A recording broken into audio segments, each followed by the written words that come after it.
Faktor risiko ini dapat terjadi pada fase kehamilan dan fase kelahiran.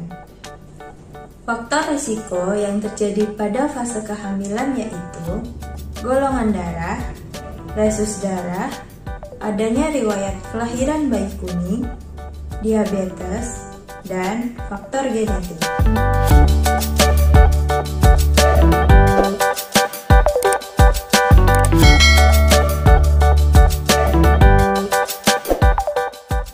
Hai Mom and Kids, bertemu lagi dengan saya Nindya, fisioterapis Pelangi Center Ponorogo.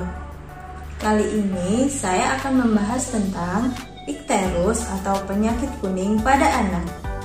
Sebelumnya, jangan lupa like, komen, share, dan subscribe ya. Kondisi penyakit kuning sangat sering dijumpai pada kasus kelahiran bayi. Sebelumnya, apa sih penyakit kuning itu? Ikterus atau penyakit kuning merupakan suatu kondisi di mana kulit dan selaput putih mata berwarna kuning. Hal ini terjadi karena adanya peningkatan kadar bilirubin pada darah. Normalnya, kadar total bilirubin yaitu 0,3 sampai 1 mg per desiliter. Sedangkan pada kondisi bayi ikterus, kadar total bilirubin bisa mencapai lebih dari 5 mg per desiliter. Peningkatan kadar bilirubin ini disebabkan karena organ hati atau liver pada bayi masih belum bisa berfungsi dengan baik, sehingga terjadi penumpukan di bawah kulit dan selaput putih pada mata. Berikut ini merupakan faktor yang dapat meningkatkan risiko terjadinya ikterus pada bayi. Faktor risiko ini dapat terjadi pada fase kehamilan dan fase kelahiran.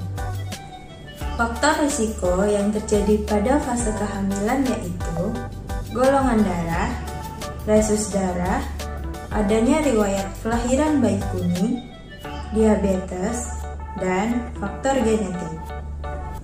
Sedangkan pada fase kelahiran yaitu adanya gangguan saat pemberian ASI, gangguan pencernaan, kelahiran prematur, dan adanya infeksi virus.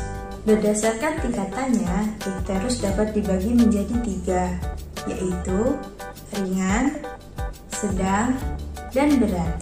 Pada kondisi ikterus ringan tidak memerlukan tindakan khusus. Pada ikterus sedang memerlukan pemeriksaan dan pemantauan secara berkala. Sedangkan pada kondisi ikterus berat memerlukan pemeriksaan dan tindakan sesegera mungkin. Lalu, apakah kondisi ikterus membahayakan bagi bayi? Hal ini tidak membahayakan karena kadar bilirubin yang tinggi akan menurun saat organ hati mulai berfungsi dengan baik. Namun, saat kadar bilirubin sangat tinggi, sangat memerlukan pemeriksaan dan tindakan sesegera mungkin. Jika tidak segera ditangani, dapat mengakibatkan kerusakan pada sel otak, seperti cerebral palsy, kejang, dan gangguan kognitif. Salah satu tindakan yang dilakukan oleh tenaga kesehatan pada bayi ikterus yaitu fototerapi. Tindakan ini dapat menurunkan kadar bilirubin dengan cepat. Lalu, apa saja yang bisa dilakukan untuk mencegah kondisi ikterus pada bayi? Di antaranya yaitu pemberian ASI eksklusif setidaknya 8-12 kali dalam beberapa hari pertama. Pada kondisi ikterus ringan, fisioterapi dapat melakukan tindakan berupa masas. Hal ini bertujuan untuk meningkatkan sirkulasi darah dan metabolisme pada tubuh. Sekian penjelasan dari saya. Jika ada yang ditanyakan, komen di bawah ya. Terima kasih, semoga bermanfaat. Sampai jumpa.